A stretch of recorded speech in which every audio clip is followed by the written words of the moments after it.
Rob, I counted how long we know each other. You know how long? Long, very long. Yeah, we met each other in 2010. So 2010, so 13 years, and we started cooperation at the university. I'm glad that you are coming back. I'm glad that we can always count on you. I'm really glad that you are always here. And with the pleasure, we can listen today about Bleisure. Rob is the managing director of the Mice Knowledge. He is also the visiting professor of the Greenwich University in London. He is a speaker in many international courses, conferences, workshops, guest lectures all over the world. I'm really sure, and I even observe your Facebook website, so it's really like very, very impressive. So with the pleasure today about Bleisure, Rob, stage is yours. Thank you, Marta. Thank you very much for a nice introduction. It really is a wonderful pleasure to be back in sunny Wrocław and to see all of my friends working here in the business school. So I do come to this city as much as I can. I like to think of Wrocław as my second home, and I'm very happy that you are all here today as well. So Marta told you everything that you need to know about me, maybe except for one thing, which is I'm not English, I'm 100% Scottish. I'm from the capital of Scotland, which is Edinburgh. Interesting fact, Edinburgh is not the biggest city in Scotland. Does anyone know what the biggest city in Scotland is? Glasgow, well done. Glasgow is much bigger than Edinburgh, but we are the capital, and I want everyone to visit Edinburgh when you get an opportunity. It really is a very, very beautiful city. But because I travel a lot, as Marta said, I live in London because we have 5 airports, and it's possible to get most places directly in the world. So that's enough about me. I'm not here to talk about Rob. I'm here to talk about Bleisure. Now, it's probably a new word for most of you. And you will not find this word in the dictionary. Not yet. But I'm going to speak about it and explain what it is, why we have it, why it's growing very, very fast, and what we can do to make it happen more. Because I think I will show you that it's very important for cities all over the world. Bleisure. So normally, if we think about tourism and visitors, we think of 2 different types of visitor. If you walk into the Rynek today, in Wrocław, you will see many, many visitors to this city. And some of them are here for fun, leisure. They're wearing T-shirts, they're wearing shorts, sunglasses, they have their cameras. They're here in Wrocław for leisure, to look around, to experience your culture, your gastronomy, museums, monuments, all the many lovely things which Wrocław has. But there are also people coming to Wrocław every day, and they are not so visible. They're here for business. They're not wearing shorts normally, they're wearing ties, smart clothes, and they're here on business. They're here for meetings, for conferences, for exhibitions. Now, I know this word in Polish, targi. Am I right? Targi? They're here for targi.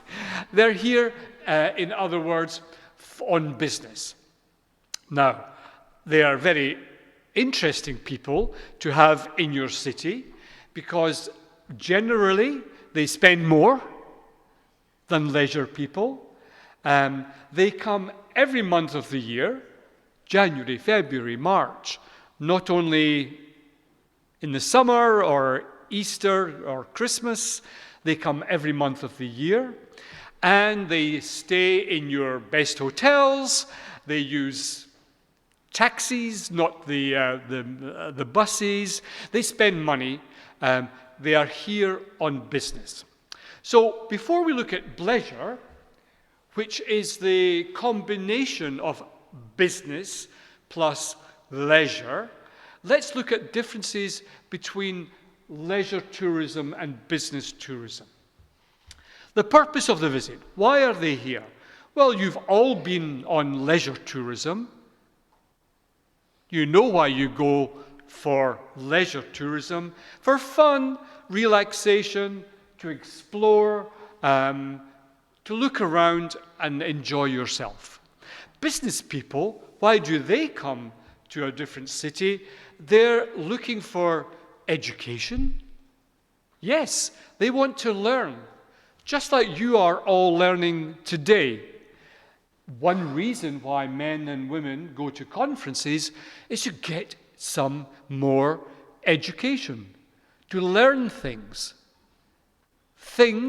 which help them to do their job better or faster or smarter. Believe me, students, your education will not finish the day you graduate from this place. Oh no, it will continue, it must continue all your life, because the world is changing all the time. You will become professional people, but the world is changing. New technology, new legislation, new trends, and to be always up to date, you will go to conferences. Of course, you will learn in other ways. You will learn from colleagues, from books, but you will also go to conferences. What drives demand? Well, when you are deciding, where will I go on holiday, you look at affordability. Can I afford it? So maybe somewhere like Turkey, yes. Somewhere like London, maybe not. Well, when you're a poor student. But you look at how affordable the hotels are. Is it expensive? Buses, restaurants. You look at uniqueness. Is there something there to see that's unique? What is there to do? For business tourism, what drives demand is business activity. A city like Wrocław, with many businesses, laboratories, headquarters, wins a lot of conferences. Infrastructure. Are there enough hotels? Can I get there easily? Because when you're traveling on business, you don't want to spend a day getting to the destination. You want to go there quickly. Direct flights. Is there a convention center? A conference center? Well, in Wrocław, yes. You have the beautiful Hala Stulecia for conferences. You have many big hotels, the Scandic, with conference rooms. That kind of thing is also important. Who makes a decision? Who tells you where you're going to go on holiday? Who tells you? Well, no one, unless you go with your parents. You make your own decision. I've never been to Berlin. I think I'll go to Berlin for a holiday. It's your decision. You'll use travel agents or tour operators. But when it comes to business tourism, you can have 500 people coming to a conference in Wrocław, but none of them chose Wrocław themselves. They're here because the person who planned the conference decided, yes, we're going to go to Wrocław. It's not a personal decision. Expenditure, well, you know on your holidays what you spend money on: hotels, leisure, shopping. For business, Also hotels, maybe not so much shopping, but taxi rides, this kind of thing. And the people who provide services are also quite different. So there are interesting contrasts and differences between leisure tourism and business tourism. Moving on, more differences. When you travel on business, you will see most of the time you're traveling alone, by yourself. When you travel for leisure, you're with friends, you're with family, this kind of things. So it's group events. And here are examples of business tourism here. So for the students in the room, this is your future. Whatever you decide to do. You might decide to become a tourism professional or an accountant or a businessman, businesswoman. You will be traveling on business. And we call that business tourism or MICE. MICE, M-I-C-E, meetings, incentive travel, conferences, and exhibitions.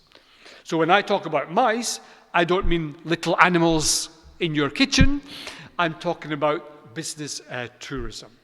Now, in the past, we always thought about business tourism and leisure tourism as two very different things. And you can see that there are important differences. Now we understand more, and we see how they are connected. We see how business tourism can also create extra leisure tourism. How does that happen? Well, Bleisure is one of the ways.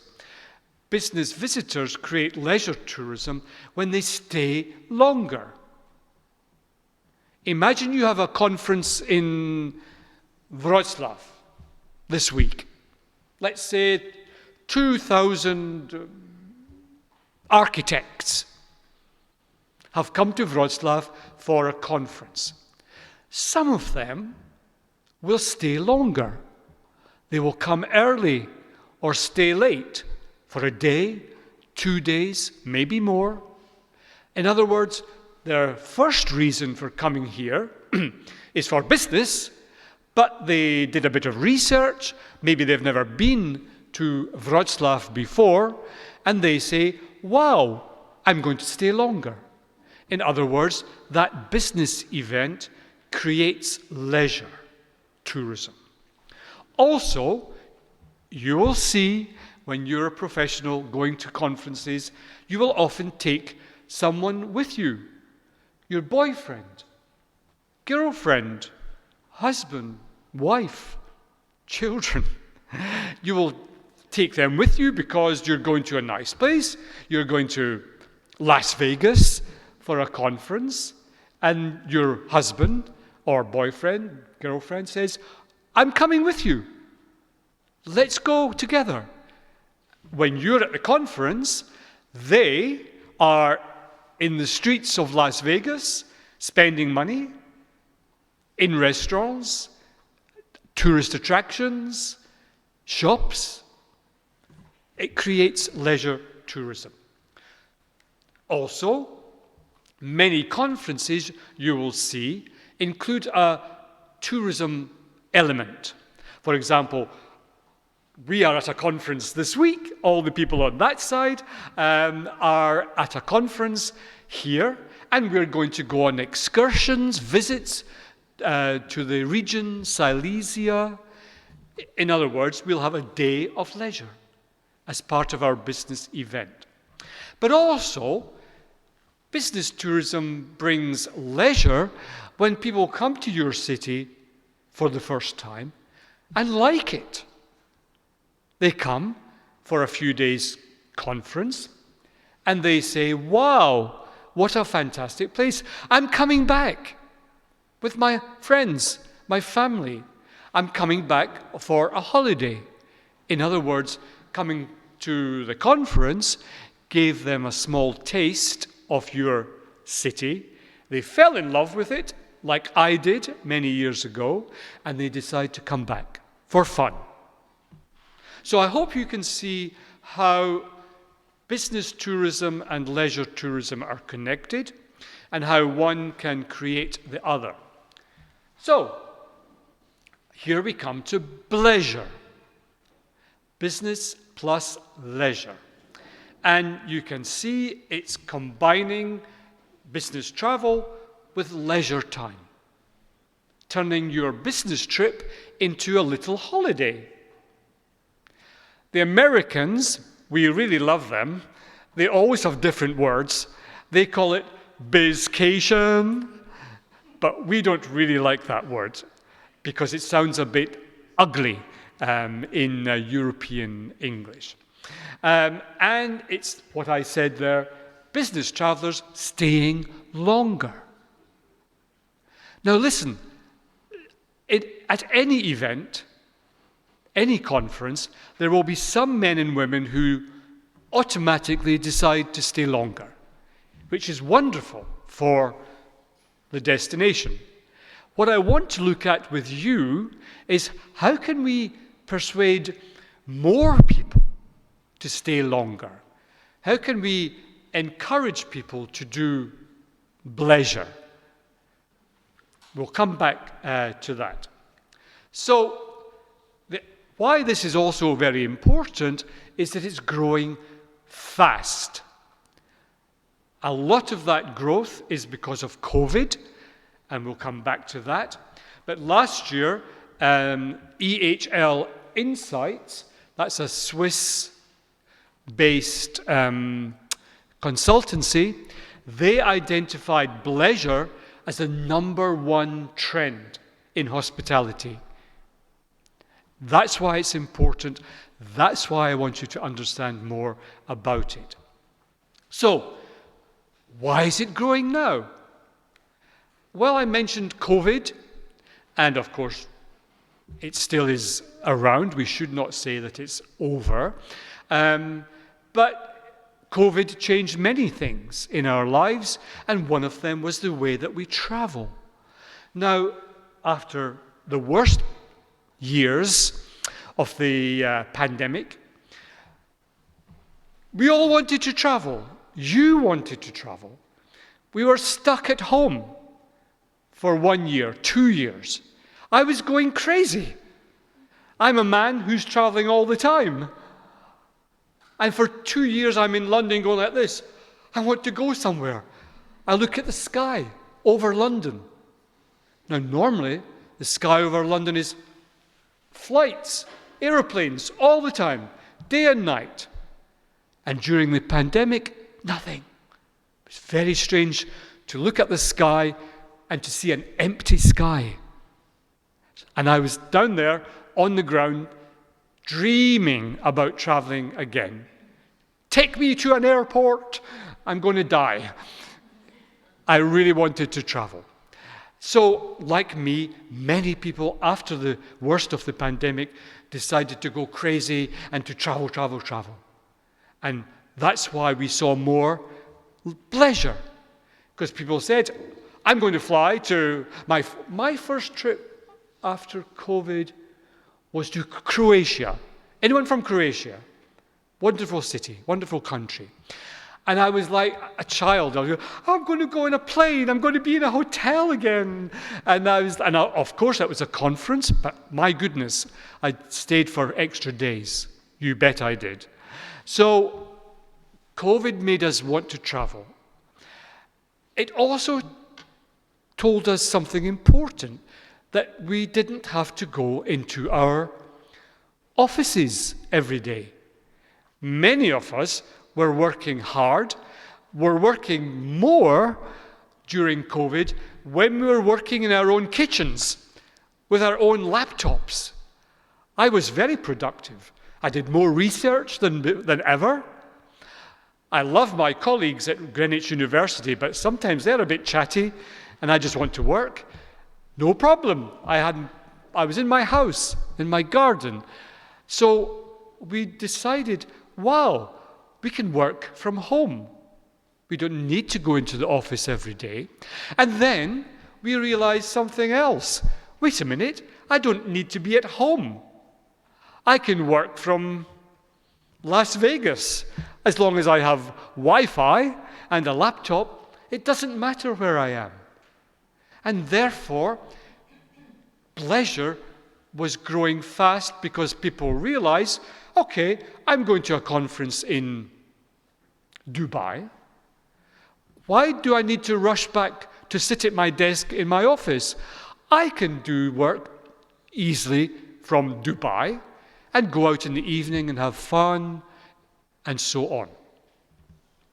Also, we cannot deny it. We are still risking our health every time we get on a plane. It's not over. So people were saying, well, I don't want to fly more than I have to, so why don't I make one trip, my business trip, have two objectives, business and a holiday. In other words, Bleisure. Also, not connected with the pandemic, but if you've been traveling recently, you'll know that the cost of flights has gone up. Hotels are more expensive. Restaurants are more expensive. And so if you are going on a business trip and your boss or your company is paying for the flight, you can say, okay, I'm here. I'm here in Paris for a conference. I can have a nice holiday in Paris, and I'm already here. I don't have to pay for the flight. Also, the natural environment. We know that flying is very polluting for the atmosphere, and if we can fly less, then we will. In other words, making one flight serve two purposes is very good for the environment. And Generation Z, that's you, young people in the room, you are very different to previous generations. And one difference is you don't make the same difference between work and leisure. You like to kind of mix them. You know, you're in the office, but you want to spend an hour on Facebook or Instagram, looking at what your friends are doing, but at the same time, you don't mind working in the evening at home for an hour. You mix the two, and that's what Bleisure is all about. So, who are these people? Well, everyone basically. Some people more than others. Younger people are more likely to take Bleisure trips than older ones. We don't really know why, but I have a theory that old people like me, we've been everywhere. If I go to a conference in Paris next week, I probably just come back to London because I've been to Paris many, many times. I know it. But young people like you, you're going to places for the first time. Paris, London, New York. So maybe that makes it more interesting for you to stay longer. I don't know. Women, slightly more than men. We don't know why. Maybe you have your own theory. But look at this. Almost half of the people who do Bleisure are on their own. The other half have brought their husband, wife, boyfriend, girlfriend, and they're making a holiday of it as a couple. How long do they stay? Well, on average, 2 nights or 3 nights. Not longer. People want to get back to work, back to their families, 2 or 3 nights in general. But can you imagine those 2,000 architects coming to Wrocław this week? If 10% of them, if 200 of them decided to stay longer, that's wonderful news for Wrocław, for the hotels, the restaurants, the shops, taxis, everything. Before we look at that, what motivates them? Why do some cities get more Bleisure than others? Well, simply, some cities are more attractive, or we know them. Everybody knows Paris is beautiful, the city of light, the city of culture, the city of love. Everybody knows Paris, even if you've never been there. So if you go to a conference in Paris, sure, you're going to stay longer. If you're going to a conference in Pennycook, are you excited? Are you definitely going to spend extra days in Pennycook? Yes? No? No. Why not? Because you've never heard of Pennycook. It's a small city in Scotland where my mum lives. No one knows where it is. Even people who live there are not so sure where it is. It has no image. It has no brand. No one knows. Cities with a strong image. Paris, New York, Dubai, Berlin. Yes, those are the attractive cities also for Bleisure. Money. Remember, if you stay for extra nights, you will be paying out of your own pocket. Is it expensive? Tokyo, London, yes, they are expensive. And when you're young, especially on a small budget, you will think of that. Here's something else interesting. Is it close to the weekend? In other words, does the conference end on a Friday, or does it begin on a Monday? That's very encouraging because people know, hey, I can stay for 2 extra days, Saturday and Sunday, and not lose any of my annual holiday. That makes a difference. Major events. What's happening in Wrocław just before or just after your conference? Is it a big cultural event? A sports event? That makes a difference. I used to go to a conference, academic conference for professors, every year in Glasgow, biggest city in Scotland. And you know, normally we'd get 200 people, professors from all over Europe. And then one year, it was more like, it's almost double, almost 400. And I said to the organizers, well, you know, bravo, this is wonderful. You must be very happy, so many people coming. But why are so many people coming this year? They said, Rob, it's very simple. The day after this conference ends, the International Golf Championship begins in St. Andrews, which is in Scotland.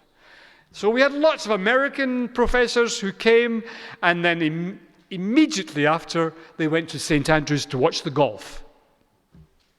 Personally, I can't think of anything more boring in the world than watching golf, but it's not my cup of tea. So that makes a difference, what's happening just before and just after the business event. Who benefits? Well, everybody really. You benefit if you're a business visitor. You enjoy the business trip more because you're adding some fun before or after. You can save money because the boss has paid for the flight, and you get a better appreciation of the destination. Those architects spending 5 days in the Hala Stulecia, do they really know Wrocław? They know their hotel.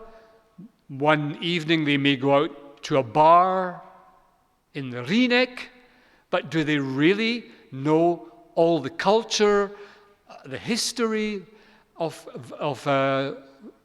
Wrocław? No. But if you stay for extra days, yes, you do. You have time. You go to the museum. You go to the Museum of Architecture and look around. You get a better understanding of the city.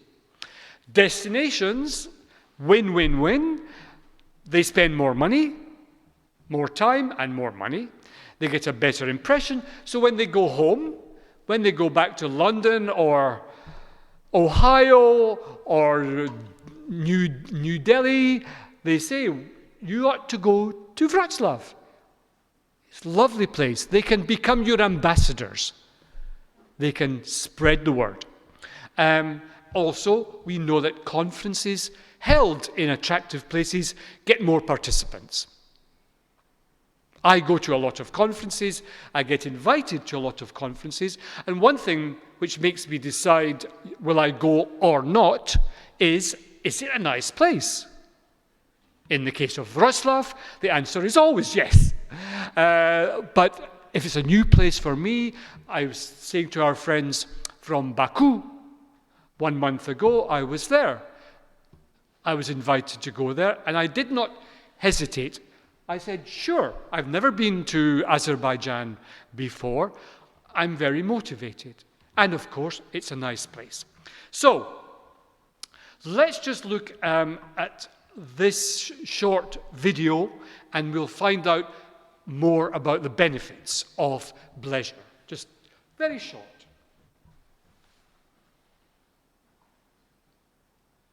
Brochure.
Okay, Monday.com makes games so a great few again. more Yeah, reasons there for encouraging employees to do Bleisure. Now, I said that automatically there will always be some people who do Bleisure. Every time they go to a conference, they spend extra days. Good. Those people, we can forget about them because they are going to stay longer anyway. What about the people who don't? How can you, those of you going into a tourism career, how can you persuade them to stay longer? Because as we saw, when they do stay longer, everyone benefits.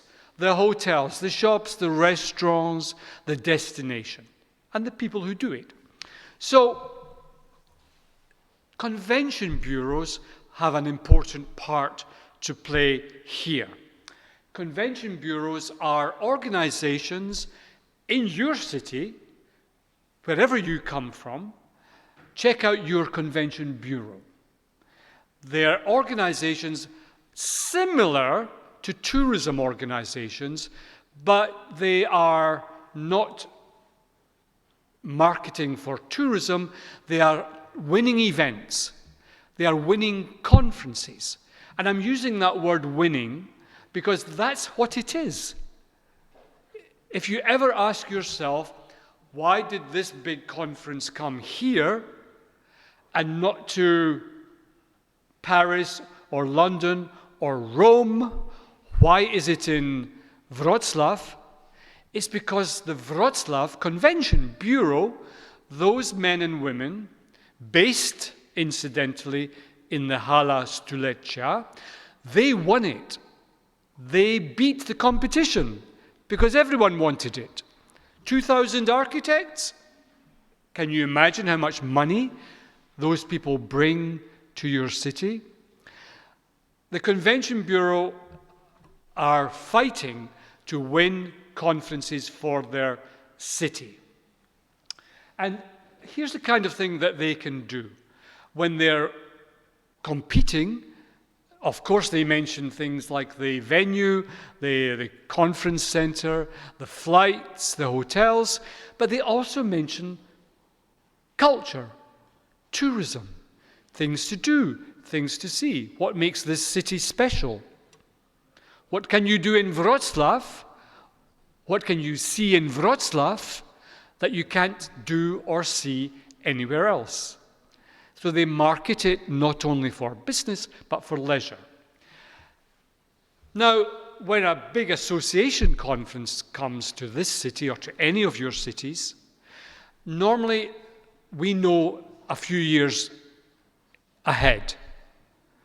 And so the Convention Bureau will go to this year's destination and they'll say, we're looking forward to you coming to Wrocław in 2024.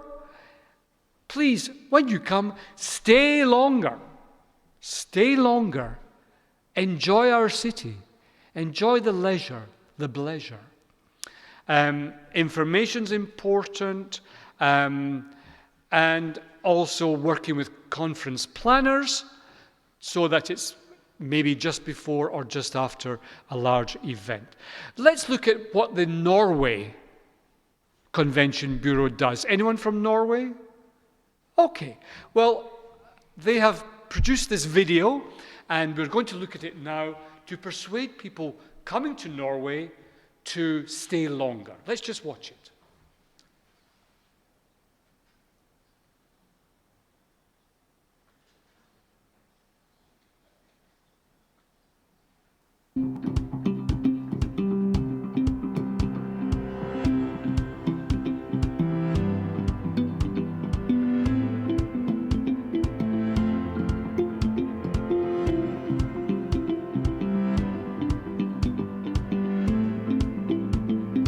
Giving ideas for what you can do after your conference. Cultural attractions. Nature.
Stay longer. That's the message.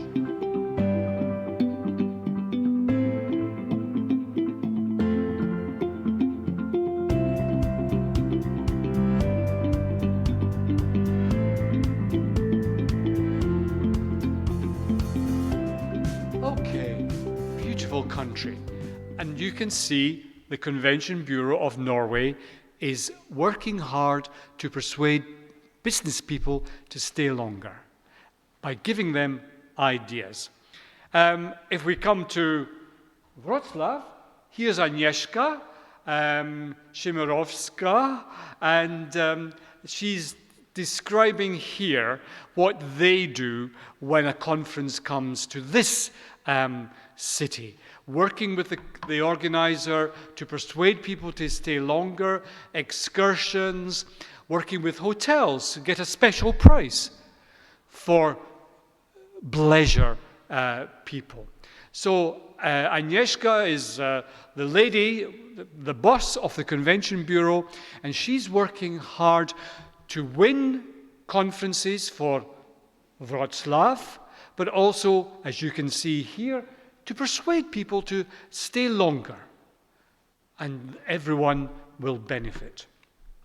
She wanted to come today, but the Convention Bureau is having its own meeting today. What else can they do? Discount.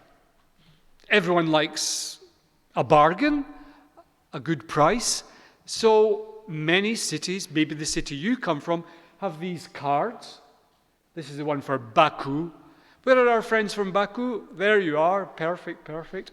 In Baku, if you go there, you can buy one of these cards, and it gives you discount 10%, 20% in restaurants, shops, some shops, hotels. It just makes it easier. If you're hesitating, will I stay longer or not? If you get a card and it gives you better prices, yes, you might decide. And photographic material for the website of the conference. These days, every big conference has its own website.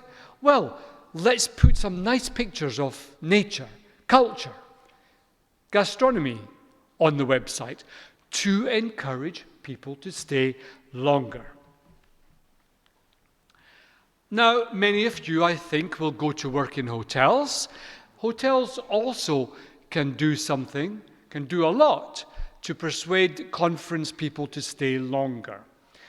When people book for the conference, give them the idea. Say, well, we're happy you're coming to our hotel for the conference. Do you know this is happening before, after the conference? Give them a special price. Or give them something free, like bicycle hire. Everyone likes something for free. Make them feel welcome. Bicycle hire, well, they don't want a bicycle during the conference because they're busy. They want it before or after, that kind of thing. So making packages. Busy people like packages. They don't want to think about, oh, how do I find a local guide? How do I choose a restaurant? They like packages, and hotels can create those packages. Also, they can showcase what they have for business and leisure. Business is important. Remember, some of these leisure people will also want to do a bit of work. So the Wi-Fi in the hotel must be good, must be fast. They might want to do a bit of video conferencing, a Zoom meeting with colleagues, so maybe a business center, definitely good Wi-Fi. But what about the leisure? Tell them, in our hotel, we have a beautiful spa, a sauna, yoga area, bicycles. Tell them what you have for fun, for rest, relaxation. Maybe they don't know what there is in the local neighborhood. Tell them. Put it on your website, the hotel website. So do all these things as a hotel, and you will see people staying longer. And finally, what about the event organizers? As I said, it's in their interest for people to do Bleisure, because very often more people come to a conference if they know that there are things to do and things to see. So tell people on the website what is there to do. culture, history. Encourage participants to stay longer. Many conferences offer a spouse program. What is a spouse? A husband or a wife. Some of you in the room have one already. Maybe some of you have two. I hope not. Many big conferences organize a parallel spouse program for your husband or your wife, boyfriend, girlfriend, gay partner, whatever you have. And that's a program of activities. When you're at the conference, your spouse is out there in the city with other spouses. That's the plural, not spice. It's not like mouse. They're out there with the other spouses, shopping, excursions, visits to museums. They're busy. They're with other people. You can relax and enjoy the conference and spend time with them in the evening. That's one way of encouraging Bleisure, because we know if you have your spouse with you, then you are likely to stay longer and to make that business trip into a little holiday for both of you. Tours, many conferences have a pre-conference tour or a post-conference tour. Things to do, things to see in the destination. So those are different ways in which everybody can work together to encourage people to stay longer after a conference. Thank you for your attention. I'm now listening for your questions, but you've been very kind listening to me, and now I would like to listen to you. What would you like to know?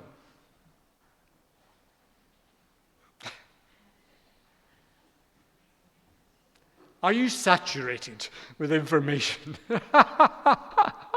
Yes, please.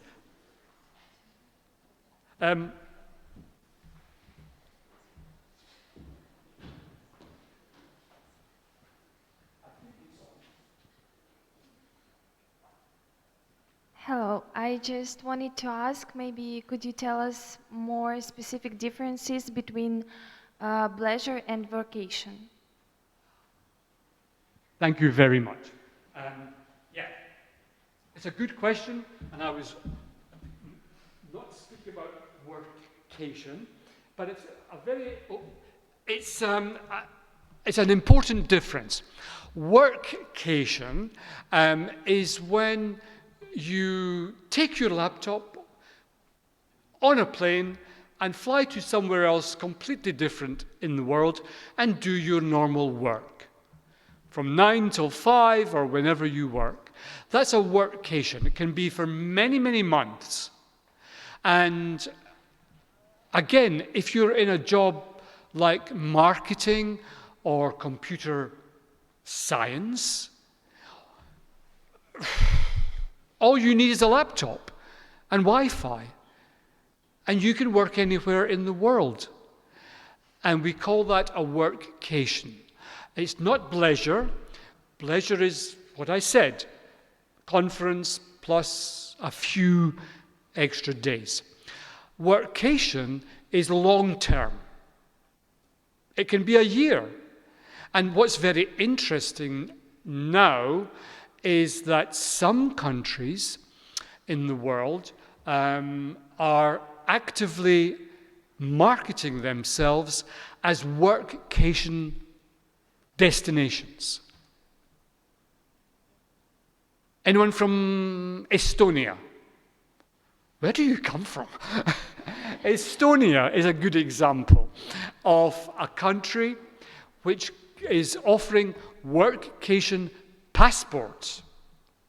In other words, the government of that country is actively encouraging people from other countries to come and live there for a year. And this passport makes it easy for you to get insurance, health, accommodation. If you will go there and work for yourself or work for your normal company, you need to be earning a high salary. You cannot go there if you're earning 1,000 euros a month. No, no. They want high earning, high spending people to come and live there, to interact with the local community, to share ideas. In other words, intellectual people working in the creative industries, the technology industries, Estonia, Dubai, Portugal, they are actively encouraging workcation. So, good question. And if you're in a job where all you need is a laptop and Wi-Fi, that's something for you.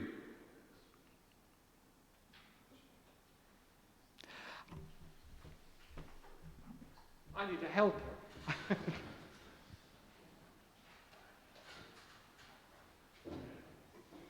Yeah, so I'll start with the feedback. It was very interesting to listen, and thanks a lot for useful information. My question can be divided into questions maybe, or like one general. I would like to know from you which countries or cities can be like top 3 Bleisure destinations for you, and what makes them interesting for the Bleisure. So what criteria do they have in order to consider that those destinations are very comfortable, very attractive for the people who want to do Bleisure? Okay, thank you. It's another great question because, as I said earlier, not every city is good for Bleisure. There must be things to do and things to see. It must be easy to move around the city. I remember the first time I went to China, it was before the Beijing Olympics, because now it's different. But I remember in Beijing, trying to move around on the metro, everything's in Chinese. It really was difficult to find your way. The first time I went to Serbia, Belgrade, all the street names, all the maps were in Cyrillic alphabet. Very hard to find your way around. Small things like that. How easy is it to move around the city? But also other things. How safe is it? Remember, when you're at a conference, you're with other people. You go out for a beer in the evening, you're with other people from the conference. You're safe. You're in a group.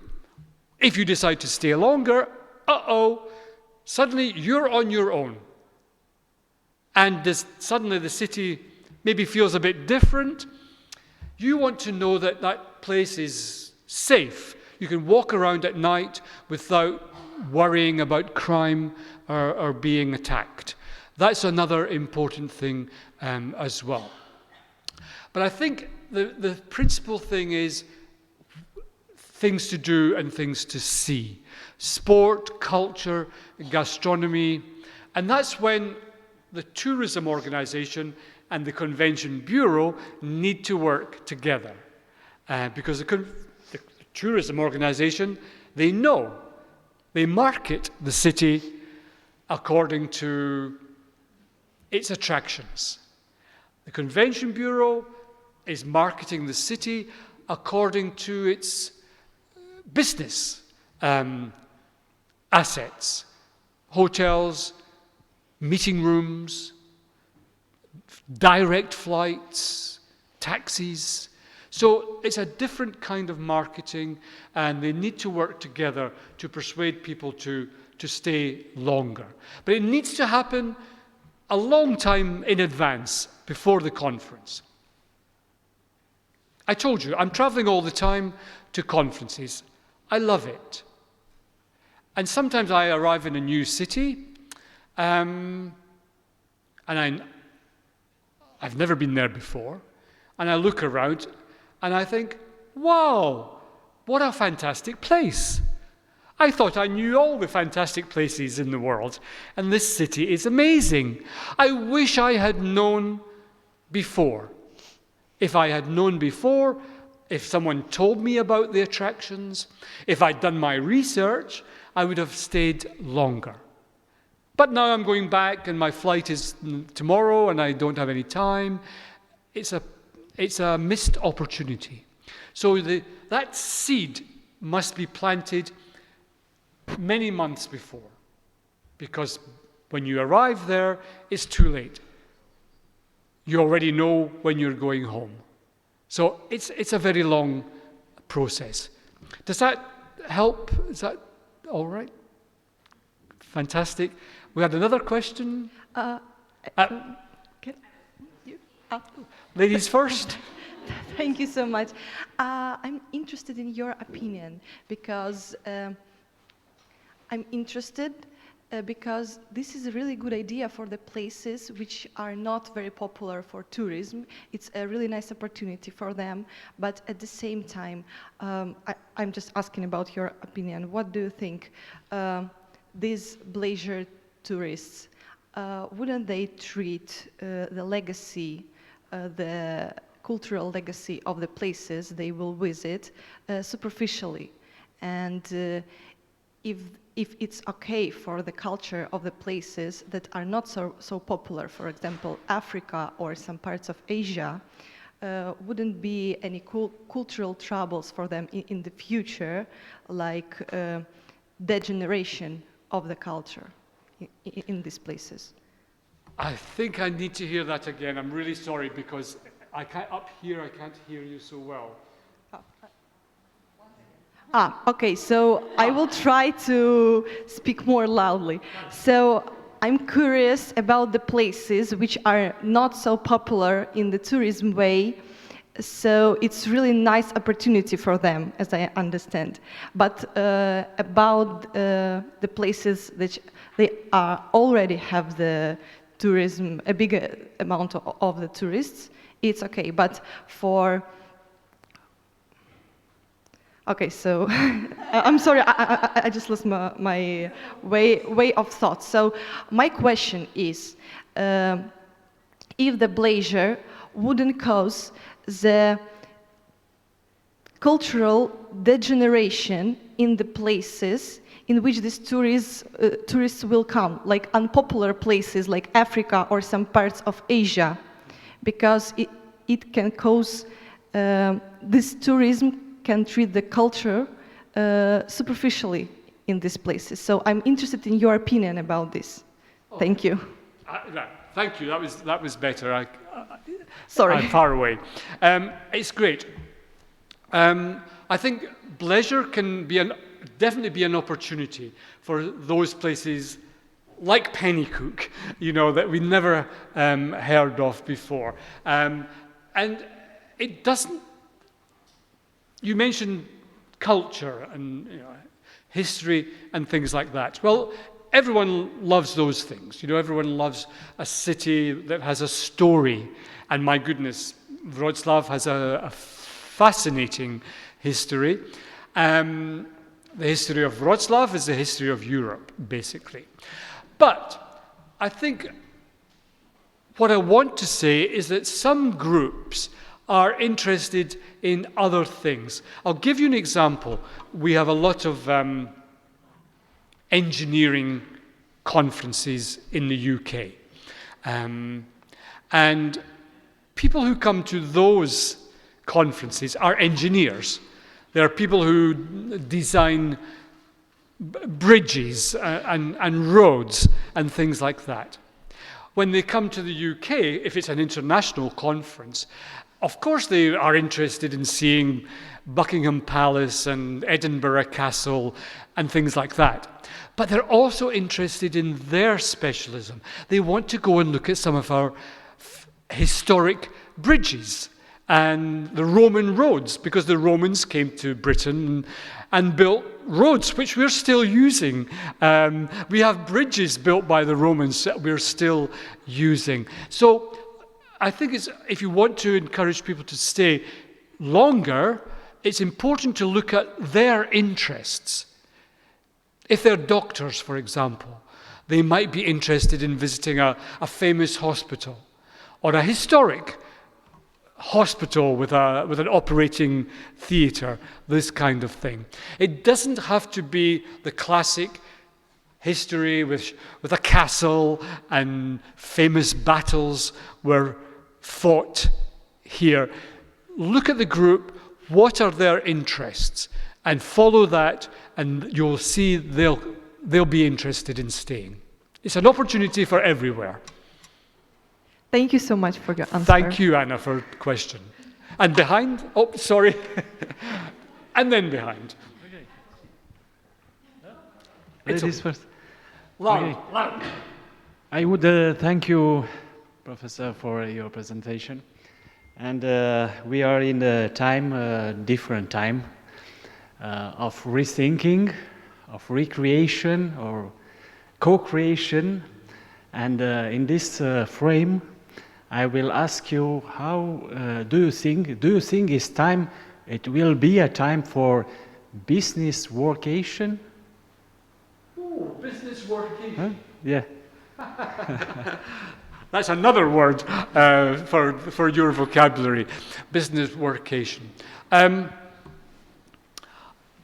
You're absolutely right that we're living in interesting times, and a lot of it was happening even before COVID, but now people are working in hybrid ways. They're working maybe a couple of days a week at home and a couple of days in the office. Of course, for professors, it's more difficult because our students are in the university. And anyway, we all hated teaching online. We hated it. They hated it. It was horrible. We don't want to go back to that. But, you know, even professors have times when they're doing research or grading students' work. Come on, we can do that at home better than in the office. You know, when I'm grading students' dissertations or essays, I really need to concentrate. I don't want my colleague at the next desk saying, "Oh, Rob, did you do anything interesting this weekend?" Like, I'm focused on this thing. Or research. You know, maybe it's just me, but when I'm doing research, I don't want people around me. I need to be like really focused on one thing. So I think work staycations or whatever, there's an opportunity for that. People will find their own way of working, which is best for them. It might be a family holiday where the father or the mother says, okay, today mummy's working, take the kids away to the beach and leave me here in the caravan to do some work with Wi-Fi. We've learned to be flexible. And nowadays, when you see jobs being advertised, in my country anyway, it says hybrid or WFH, working from home, or virtual, or live. So people are choosing what suits them best. And I think that we cannot go back to Monday to Friday, 9 to 5, like it used to be for people working in offices. But don't forget, we are the lucky ones. There are people doing jobs, many different types of jobs, where they cannot work from home. Policemen, airline pilots, we want them in the plane. We don't want them sitting in their kitchens on a laptop guiding our flights, thank you. So the time is right, as you say, for being more creative and giving people that flexibility, definitely. Thank you. And the lady here. Okay, maybe that's my turn. Loud. Okay, as you mentioned previously during your lecture, actually, I'm just very curious. Have you observed any disadvantages of Bleisure on your person, actually? Well, that's a very good question. I'll just repeat it. She's asking, are there any disadvantages of Bleisure in my personal life? Yes, if you're my partner. If I phone my partner and say, you know, I decided I'm going to spend a few extra days here. I'm not coming home on Friday like I said I was. You can be sure I won't be very popular when I go home. But if they can come with me, of course, that's very different. We have to think about our partners when we travel on business. There was some very interesting research. Oh, this is from about 20 years ago, but I never forgot it. The psychological effects on our partners when we are traveling on business. And it's not good for them. It's really, it has an impact. So we're having fun. We're at a conference with lots of fun people, you know, and we go back. We thought, oh, would you like to see my photos and so on?